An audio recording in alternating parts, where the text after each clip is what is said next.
Bugün sizi kendinizle yüzleştirecek bir fikir dünyasına davet ediyoruz. Çünkü bu video sadece Friedrich Nietzsche'nin hayatını ya da felsefesini anlatmıyor. Bu video sizin hayatınızı, sizin mücadelelerinizi, sizin yalnızlıklarınızı konuşuyor. Hayatınızda hiç herkesin sizinle olduğu ama kimsenin sizi anlamadığı anlar yaşadınız mı? Kendinizi güçlü göstermek zorunda kalıp içten içe parçalandığınız o sessiz geceleri hatırlıyor musunuz? İşte tam o anlarda Nietzsche'nin sesi yankılanır. Beni öldürmeyen şey beni güçlendirir. İçinde bulunduğunuz bu sistem sizi etiketlere sıkıştırır. Başarılı, başarısız, doğru, yanlış, normal, anormal. Ama Nietzsche bize diyor ki, bu değerleri kim koydu ve neden onların oyununa göre oynamayı kabul ettin?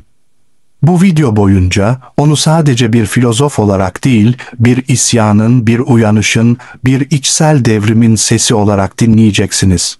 Ve sonunda kendinize şu soruyu sormaktan korkmayacaksınız. Gerçekten bana ait olan bir hayat mı yaşıyorum, yoksa bana dayatılanı mı? Eğer bu cümleler sende bir kıvılcım yaktıysa, bil ki bu kıvılcım, içindeki üst insanın ayak sesleridir. Bu yolculuk boyunca seni Nietzsche'nin derinliğiyle, Stoa bilgeliklerinin dinginliğiyle ve kendi iç sesinle baş başa bırakacağız. Hazırsan bu entelektüel ve ruhsal yolculuğa bizimle çık. Abone ol. Yorumlarda kendi yolculuğunu paylaş. Beğenerek bu içeriklerin daha fazla insana ulaşmasını sağla. Nietzsche sıradan biri değildi. Bir hoca, bir düşünür, bir yalnızlık sanatçısıydı. Toplumun alkışladığı kalıpları değil, çoğunun kaçtığı acıları ve çöküşleri yüceltti. Acı, seni yok etmek için değil, seni şekillendirmek için geldi, dercesine yaşadı. Dostları yoktu. Fikirleri bile çağdaşları tarafından anlaşılmadı. Yalnızlık onu deliliğe götürdü ama aynı zamanda ölümsüzlüğe de. Çünkü bazı fikirler akılla değil, yanık bir kalple yazılır. Ve Nietzsche'nin yazdıkları tam da bu ateşten doğmuştur. Bu video boyunca onun en derin sözlerini duyacak, bu sözlerin altındaki gizli anlamlara ineceğiz. Ve belki de kendi içimizde bastırdığımız bir isyanı serbest bırakacağız. Bu bir belgesel değil, bu bir biyografi değil, bu bir kendine yolculuk videosu. Nietzsche'nin sesiyle kendi içindeki susmuş sesi duymaya var mısın? Sürüden ayrı kalan kurt ya aç kalır ya da kendi avını bulur. Nietzsche ikinciyi seçti. Peki ya sen? Trajediden fikre yürüyen adam. İnsanın büyüklüğü ne kadar yük taşıdığıyla değil, taşıdığı yükten ne yarattığıyla ölçülür. Friedrich Nietzsche. Sessizliğin içinde büyüyen bir çığlık. 15 Ekim 1844'te Almanya'nın küçük bir kasabası olan Röken'de doğdu Friedrich Wilhelm Nietzsche. Henüz doğmadan önce hayat onun kaderini çizmişti. Zayıf bir beden ama olağanüstü bir zihin. Babası Karl Ludwig Nietzsche bir Lutherci papazdı. Dindar, otoriter ve saygın biri olarak biliniyordu. Annesi Franziska ise sessiz, sabırlı ve derinden seven bir kadındı. Ama trajedi Nietzsche'nin kapısını çok erken çaldı. Henüz 5 yaşındayken babasını beyin hastalığından kaybetti. 1 yıl sonra küçük erkek kardeşi de öldü. Çocuk yaşta tanıştığı ölüm ve yalnızlık onun ömrü boyunca taşıyacağı temaları oluşturdu. Bir çocuk düşünün. Çevresindeki herkes kaybolmuş. Geriye yalnızca kitaplar, düşünceler ve Tanrı ile yapılan bitmek bilmeyen hesaplaşmalar kalmış. Nietzsche'nin ilk dostu sessizlik. İlk sığınağı kütüphane. İlk düşmanı boşluk. Nietzsche okul yıllarında olağanüstü bir hafıza ve dile yatkınlık gösterdi. Klasik filolojiye, Yunan ve Latin dillerine büyük bir tutkuyla bağlandı. O, kelimelerin içindeki gölgeleri görebilen biriydi. 1864'te Bonn Üniversitesi'nde teoloji ve filoloji okudu. Ama kısa süre sonra Tanrı'ya olan güveni sarsıldı. İnanç yerini şüpheye, şüphe ise isyana bıraktı. Daha sonra Leipzig Üniversitesi'ne geçerek felsefeyle tanıştı. Burada Schopenhauer'ın eserlerini keşfetti ve Wagner'le tanışarak sanatın, müziğin ve tragedyanın felsefedeki yerini derinlemesine düşünmeye başladı.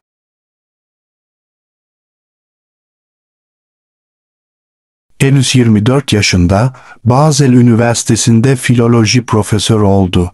Bu olağanüstü bir başarıydı. Ama Nietzsche için başarı hiçbir zaman kalabalıkların onayı olmadı. Onun için başarı, ruhunun gerçeğini ifade edebilmekti. Derslerinde alışılmış ezberleri yıktı. Kendi felsefesini kurmaya başladı. Ama akademi onun için bir kafese dönüştü. Çünkü Nietzsche bilgiye tapanlardan değil, bilgiyi sorgulayanlardandı. Ama işte tam bu noktada en büyük fikirleri doğdu.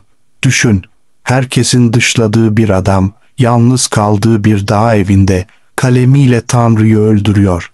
Nietzsche akademiden ayrıldı. Yıllarca İsviçre dağlarında, İtalya'da, Fransa'da dolaştı. Yalnız yaşadı, yalnız yazdı. Ama yazdıkları çağları aşan yankılar bıraktı. Nietzsche'nin kaleme aldığı bazı başyapıtlar, İnsanca, Pek insanca, 1878, Deccal, 1888, Böyle buyurdu Zerdüşt, 1883-85, İyinin ve kötünün ötesinde, 1886, Ahlakın soykütüğü üzerine, 1887, Tragedyanın doğuşu, 1872, her biri modern insanın yüzüne tokat gibi çarpan cümlelerle doludur. Bir filozof değil, bir peygamber gibiydi. Çünkü sistem kurmakla yetinmedi, sistemleri ateşe verdi. 1889 yılında Torino sokaklarında bir atın dövüldüğünü görünce koşup ona sarıldı. Ağladı ve o andan itibaren bir daha eski haline dönemedi. Delilik onu teslim aldı. Son 11 yılını zihinsel felç içinde annesinin bakımında geçirdi. Ama bu sessizlik bile onun mirasını engelleyemedi. Nietzsche 1900 yılında öldü. Ama fikirleri 20. yüzyılın tamamına damga vurdu. Sartre, Camus, Heidegger gibi dev filozoflar onu izledi. Psikanalizde Freud'dan Lacan'a kadar birçok düşünür ondan ilham aldı. Sanat, müzik, siyaset, psikoloji, her şey onun yankısıyla değişti. Senin de hayatında yıkımlar olabilir ama yıkım bazen yaratılışın diğer adıdır. Nietzsche hayatı boyunca acıyla, yalnızlıkla, dışlanmışlıkla mücadele etti. Ama o bunların hepsinden bir şey yaptı. Fikir. Kendi cehenneminde yanmadan kimse kendi cennetini kuramaz ve işte bu yüzden biz bugün 150 yıl sonra bile onun cümleleriyle uyanıyoruz. Friedrich Nietzsche'nin felsefesi, Tanrı öldüden üst insana. Tanrı öldü ve onu biz öldürdük. Bu söz felsefe tarihinde sadece bir kırılma noktası değil, aynı zamanda bir çağrıdır. Nietzsche'nin bu sert cümlesi aslında bir yıkımı değil, bir uyanışı haber verir. Çünkü Tanrı'nın ölümü Nietzsche'ye göre insanın eski otoritelerden kurtulması ve kendi içsel gücünü keşfetmesi demektir. Tanrı'nın ölümü, boşluk mu, özgürlük mü? Nietzsche Tanrı'yı öldürmeyi önermedi. Zaten öldüğünü fark etti. Modern insan artık ne kiliseye, ne kutsal kitaplara, ne de geleneksel ahlaka inanıyordu. Ama inançsızlık bir özgürlük değilse bir boşluk haline dönüşüyordu. Eski değerler çöktü. Şimdi ne olacak?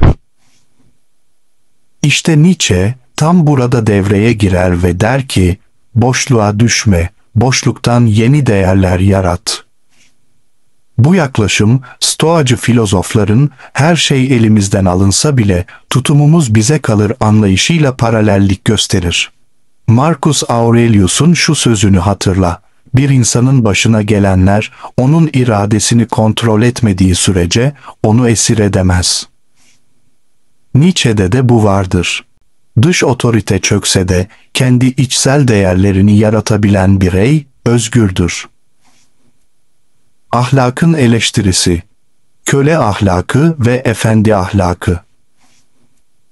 Nietzsche geleneksel ahlaka savaş açtı. Ona göre toplumun yücelttiği erdem anlayışı aslında zayıfların icadıdır. Bu ahlak sistemi sorgulamayı bastırır. Gücü suçlar, iradeyi bastırır. Nietzsche bunu köle ahlakı olarak adlandırdı. Buna karşılık önerdiği şey efendi ahlakı. Yani içsel gücüne dayanan, kendine ait değerleri olan bağımsız bireyin ahlakı. Bu anlayış, Stoacıların kendine hakim, tutarlı, kendi ölçüsünü koyan birey modeline son derece yakındır. Ancak fark şuradadır. Stoacılar, evrenle uyum içinde, doğaya boyun eğen bir erdem anlayışı savunurlar. Nietzsche, evreni şekillendirmeye çalışan, doğayı zorlayan bir irade felsefesi önerir. 3. Üst insan Übermensch, kendi gölgesini aşan irade. Nietzsche'nin en güçlü kavramlarından biri Übermensch, üst insan. Bu kavram, süper kahraman ya da genetik üstünlük değil, bu, kendi acılarını aşmış, kendi değerlerini yaratmış birey demektir. İnsan, aşılması gereken bir varlıktır. Nietzsche, üst insan, sürünün dışında yaşar, yalnızlıktan korkmaz, anlamı dışarıda değil, içeride arar. Bu anlayış, Stoacı bilgenin portresine oldukça benzer. Bir farkla, Stoacı bilge, kaderle uyum içindedir. Nietzsche'nin üst insanı ise, kaderi kabul etmekle kalmaz, onu sever. Amor fati, kaderini sev, bu yaşamın sırrıdır. Bu ifade, Epiktetos'un şu cümlesini hatırlatır. Olmasını istediğin gibi değil, olduğu gibi kabul et. İrade, güç, dayanıklılık ve yaratıcılık. Nietzsche'ye göre hayatın özü, iradeyi kudret, will zur Macht yani güç istencidir. Bu, başkalarını ezmek değil, kendi zayıflıklarını dönüştürme, kendi yıkımından yeni bir ben yaratma iradesidir. Stoacılarda da benzer bir düşünce vardır. Kontrol edebildiğin tek şey, kendi zihnindir. Ama Nietzsche daha ileri gider. Kontrol değil, yaratmak ister. Bilge değil, sanatçı ister. Dinginlik değil, tutkulu varoluş ister. Acı ve değer yaratımı. Beni öldürmeyen. Nietzsche'nin hayatı boyunca ızdırap çektiğini daha önce görmüştük. Ama onun asıl öğretisi şuydu. Beni öldürmeyen şey beni güçlendirir. Bu cümle hem bir haykırış hem bir felsefedir. Nietzsche'ye göre acıdan kaçan büyüyemez.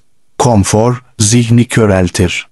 Dayanıklılık bir erdem değil, bir sanattır. Bu da Stoacıların şu sözüyle uyumlu. Zor olanı yap, çünkü değerli olan budur. Seneca. Kendi cehenneminden geçmeyen, cennetini inşa edemez. Nietzsche bize şunu öğretiyor. Zor olanla yüzleşmekten korkma. Kendi kaderini ellerinle şekillendir. Ve kimsenin senin adına anlam üretmesine izin verme. Bu felsefe sadece düşünsel değil, yaşamsal bir çağrıdır. Bölüm 4. Friedrich Nietzsche'nin unutulmaz sözleri ve derin anlamları. Beni öldürmeyen şey beni güçlendirir. Was mich nicht umbringt, macht mich stärker.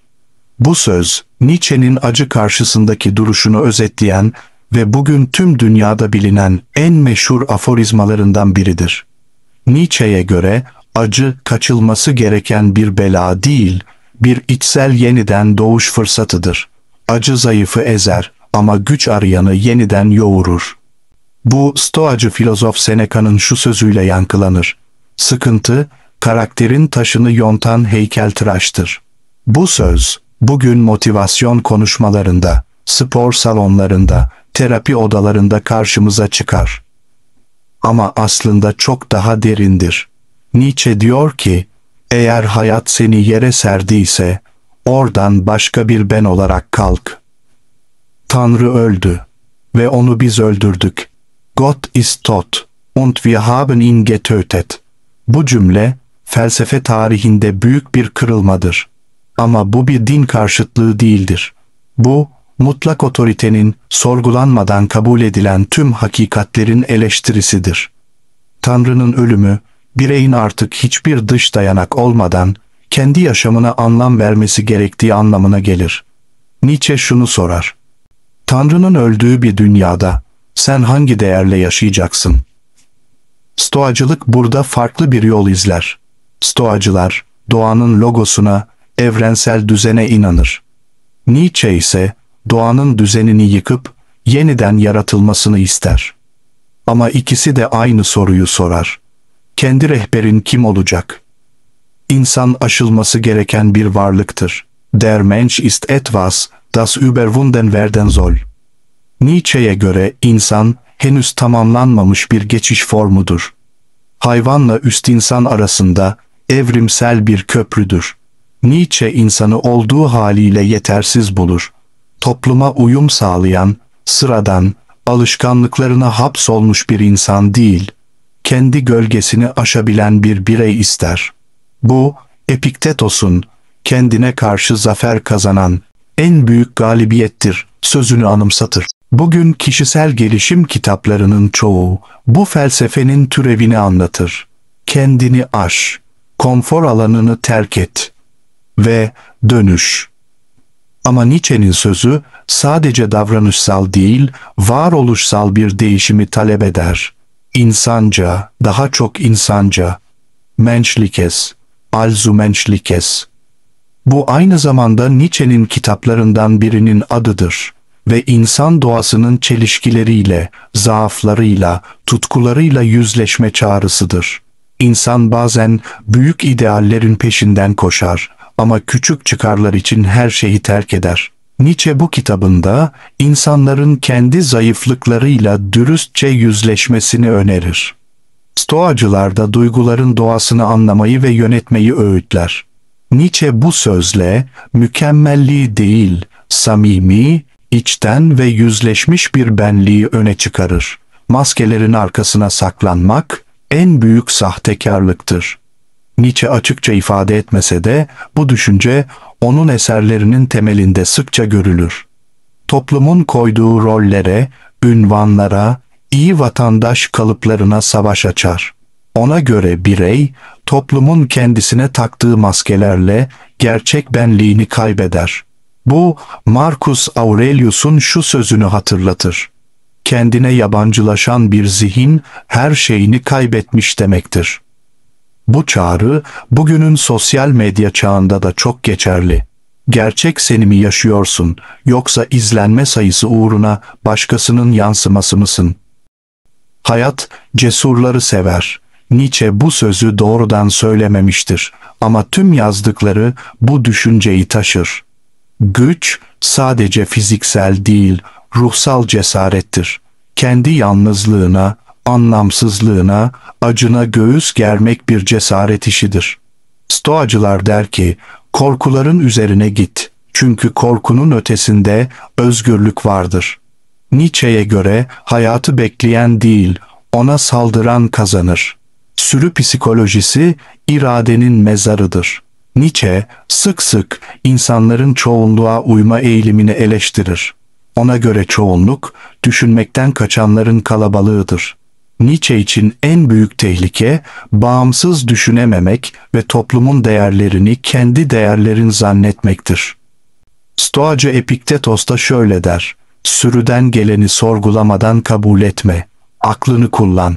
Modern çağda bu, sosyal medya trendlerine körü körüne kapılmakla birebir örtüşür. Nietzsche burada izleyiciye adeta haykırır: sen kendi sesin misin, yoksa yankı mı? Bugün bu sözler sadece bir filozofun fikirleri değil, senin kendi ruhuna sorular. Nietzsche sana şunu söylüyor: hayat seni sıkıştırıyorsa cevap dışarıda değil, içerdedir. Yalnızsan unutulmuş değilsin. Belki de yeni bir sen doğuyor. Bu video serisi sana sadece bilgi vermiyor, sana cesaret, isyan ve yeniden doğuş fırsatı sunuyor. Eğer bu sözler sana dokunduysa videoyu beğen, kendi yorumunu paylaş ve bu felsefi yolculuğa abone olarak bizimle devam et. Nietzsche ve Stoacılığın derin karşılaştırması. Bu bölümde Stoacılar ile Nietzsche'nin farklı ve benzer yönlerini detaylı şekilde karşılaştıracağız. Acı, irade, kader, değerler, yalnızlık ve insanın özü. Bu bölümde Nietzsche'nin fikirlerini Stoacı filozoflarla, özellikle Marcus Aurelius, Epiktetos ve Seneca'yı karşılaştıracağız. Benzerlikler ve farklılıklar hem tarihsel hem de derin felsefi düzlemde ele alınacak. Anlatım, izleyiciyi içsel sorgulamalara yönlendiren dramatik ve bilinç açıcı bir üslupla sürecek. Bölüm 5. Nietzsche ve Stoacılık, aynı ateşin iki alevi. Hayata karşı iki duruş vardır. Ya ona boyun eğersin ya da ona meydan okursun. Nietzsche ve Stoacılık ilk bakışta birbirine zıt kutuplar gibi görünür. Ama bu iki felsefi yapı aslında aynı ızdırabın iki farklı çözümüdür. Biri sessizlikle direnç gösterir, diğeri isyanla yıkar. Ama her ikisi de insanı özgürleştirmek ister. Acıya bakış. Kabul mü, dönüşüm mü? Stoacılıkta acı doğanın bir parçasıdır, onu kontrol edemeyiz ama tutumumuzu seçebiliriz. Bir sıkıntı seni sarsamaz, ancak senin onun hakkındaki düşüncen seni sarsar. Nietzsche, acı varoluşun gerçeğidir ama bu gerçeği kabullenmek yetmez. Ondan yeni bir benlik inşa edilmelidir. Acı yaşamın ritmidir. Ondan kaçan yaşamdan kaçar. Her ikisi de acıyı yüceltir. Fark: Stoacı acıya karşı direnir. Nietzsche acıyı kullanır. Kader anlayışı. Teslimiyet mi, sevgili mi? Stoacıya göre kader kaçınılmazdır. Onunla çatışmak, suya karşı yüzmektir. Olmasını istediğin gibi değil, olduğu gibi kabul et. Epiktetos. Nietzsche'ye göre kader sadece kabul edilmemeli, sevilmelidir. Amor fati, kaderini sev. Hayatın her anını, iyi ya da kötü, tutkuyla kucaklamak gerekir. Ortak noktaları, her iki felsefe de kaderin değiştirilemezliğini kabul eder. Farkları: Stoacılık uyum arar, Nietzsche tutkulu kabul ve hatta sanatsal sahiplenme önerir. Birey, bilge mi, üst insan mı? Stoacıya göre bilge kişi, tutkularını denetleyen, evrensel doğaya uygun yaşayan kişidir. Dingin, ölçülü ve ahlaki bir yaşam sürer. Nietzsche ise üst insan tutkularını bastırmaz, onları yaratıcı enerjiye dönüştürür. Normlara, kalıplara boyun eğmez. Ortak noktaları: her iki modelde dışsal onaylara ihtiyaç duymaz. Farkları: Stoacı bilge, dengeyle, Nietzscheci üst insan ise ateşle yürür. Toplum ve ahlak, uyum mu, eleştiri mi? Stoacı bakış açısına göre topluma hizmet bir erdemdir. Doğaya uygun olan, topluma faydalı olandır. Ahlak, doğayla uyum içinde tanımlanır. Nietzsche, toplumun ahlakı, sürünün ahlakıdır. Zayıf bireyler, güçlüleri bastırmak için erdem maskesi üretir. Gerçek erdem, bireyin kendi değerlerini yaratmasıyla mümkündür. Ortaklıkları: ahlakı dışarıdan değil, içeriden tanımlarlar. Farkları: Stoacılık, ahlaka evrensel sınırlar çizer. Nietzsche ise ahlakı yıkar, yerine yeni değerler kurar. Yalnızlık, zihin mi, ateş mi? Stoacılıkta yalnızlık, ruh terbiyesi için bir fırsattır. Kendini tanıma, düşüncelerini gözden geçirme alanıdır. Nietzsche'ye göre ise yalnızlık, zorunluluktur. Toplumdan kopan birey, kendi gerçeğini ancak yalnızlıkta bulabilir. Ortak noktaları, yalnızlığı bir zayıflık değil, gelişim alanı olarak görürler. Farkları, Stoacı, yalnızlık dingin, Nietzscheci, yalnızlık sancılı ve yaratıcıdır. Nietzsche ile Stoacı filozoflar, farklı yollar seçtiler ama aynı soruya cevap aradılar. İnsan nasıl özgür olur? Sen bir Stoacı, bilge gibi hayatın dalgalarını karşılamayı seçebilirsin ya da Nietzsche gibi o dalgalardan yeni bir kıta yaratmayı, hangisi seni çağırıyorsa ona kulak ver. Ama unutma, kendi yolunu seçmeyen başkalarının yoluna hizmet eder. Bu bölümde gördük ki Stoacılık yaşamı uyumla kucaklar. Nietzsche yaşamı ateşle şekillendirir. Peki senin yolun hangisi? Günümüz insanları için Nietzsche, sosyal medya çağında derinlik arayışı. Bu bölümde Nietzsche'yi modern dünyaya uyarlayacağız. Sosyal medya, anlam krizi, tüketim toplumu, görünürlük takıntısı ve Nietzsche'nin çözüm önerileri. Bölüm 6. Günümüz insanı için Nietzsche, anlamsızlık çağında derinlik arayışı. Modern insan, her şeyi bilen ama hiçbir şeyi yaşamayan yarı canlıdır. Friedrich Nietzsche. 1. Sosyal medya. Sürü psikolojisinin dijital versiyonu. Nietzsche'nin zamanında Instagram, TikTok ya da Twitter yoktu. Ama sürü psikolojisi çoktan vardı ve Nietzsche bunu açıkça uyarıyordu. Sürü hakikatten korkar. Çünkü hakikat konfor alanını parçalar. Bugün sosyal medyada insanlar neyi beğenirse onu beğeniyoruz. Neyi trend yaparsa onu savunuyoruz. Ve gerçek benliğimizi algoritmaların tahmin edebileceği kadar indirgedik. Nietzsche bugün yaşasa muhtemelen şöyle derdi: kendi fikrini beğenmeden önce başkasının ne düşündüğünü kontrol eden birey özgür değildir. 2. Kimlik krizi ve Nietzsche'nin kendi kendini yaratma öğüdü. Modern insan kim olduğunu arıyor. Ama cevap dışarıda bir yerde değil. Nietzsche'ye göre olmak istediğin kişi senin ellerinde yoğrulmak için bekliyor. Kimlik, dış etkenlerin oluşturduğu bir etiket değil, irade ve kararlılıkla yaratılan bir heykeldir. Bugün herkes kendin ol diyor ama kimse kendini yarat demiyor. Nietzsche işte bunu söylüyor. Kendin olmak yetmez. Kendinin daha üstün bir versiyonunu doğur. 3. Bilgi çağı mı, bilgelik çölü mü? Bugün bilgiye ulaşmak bir saniyelik iş. Ama bilgelik neredeyse unutulmuş bir kavram haline geldi. Nietzsche, bilgi ile hakikat arasında büyük bir fark olduğunu savunur. Bilgi sadece toplanır. Hakikat acıyla yoğrulur. Bugünün sorunu, ne hissettiğimizi değil, ne bildiğimizi önemsiyoruz. Ama bilgi ancak deneyimle içselleşirse bilgelik olur. Nietzsche bu yüzden yaşanmış bilgi ister. 4. Yalnızlık, cezalandırılan erdem. Nietzsche'ye göre yalnızlık, zayıflık değil, üst insana dönüşmenin zorunlu bir aşamasıdır. Ama bugünün toplumunda yalnız kalmak, hata gibi görülüyor, kusur gibi yaşanıyor. Sürekli bir ilişki, bir bildirim, bir ekranla bağlantı halindeyiz. Ama kendimizle bağlantımız kopuk.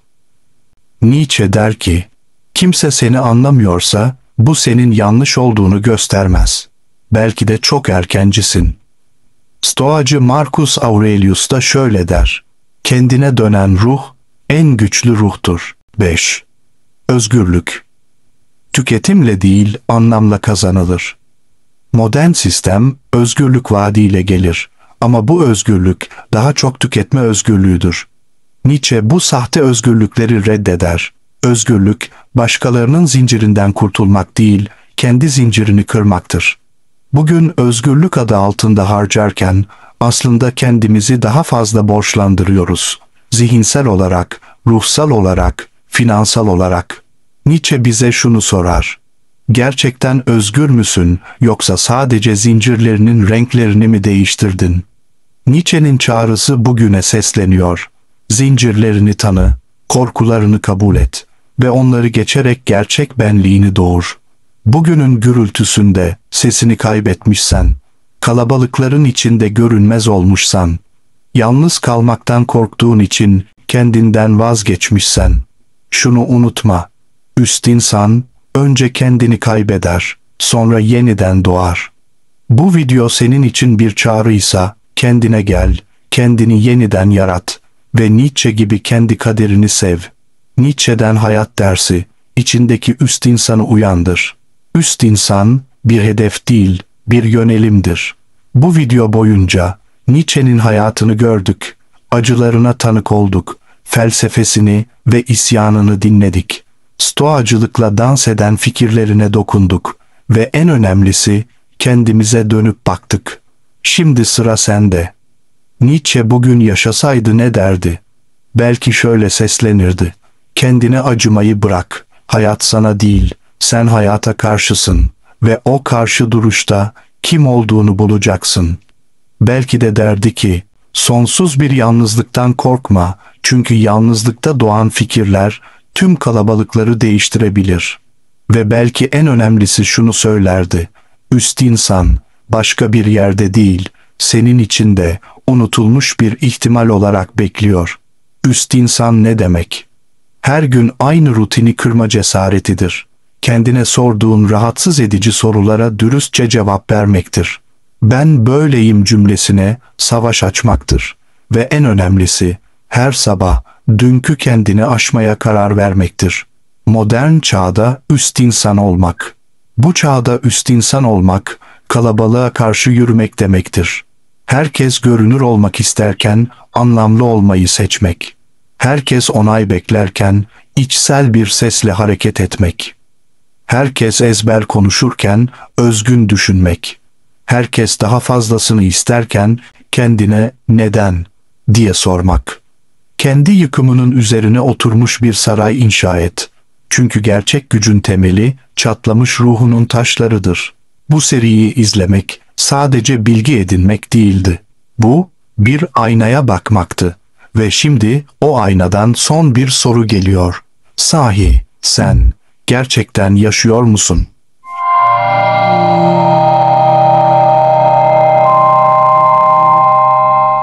Hayat seni kendi hikayene çağırıyor. Nietzsche sana sadece bir şey söyledi: kendi tanrını kendin yarat. Stoa Focus kanalında Stoa ruhu ile sizlerle tekrar beraber olmak ümidiyle. Hoşça kalın. Madem buraya kadar beraber izledik, benden size hayata kalkan gibi gelecek 3 söz. Hayat bir problemler bütünü değil, bir sanattır. Kendini bulamazsın, kendini yaratmalısın. Karanlık olmasaydı yıldızları göremezdik. Ve şimdi, hazırsan o yıldızlara bak ve kendine şu sözü ver: artık başkasının kurgusunda yaşamayacağım, kendi hikayemi yazacağım. Nietzsche bitti. Sen başlıyorsun.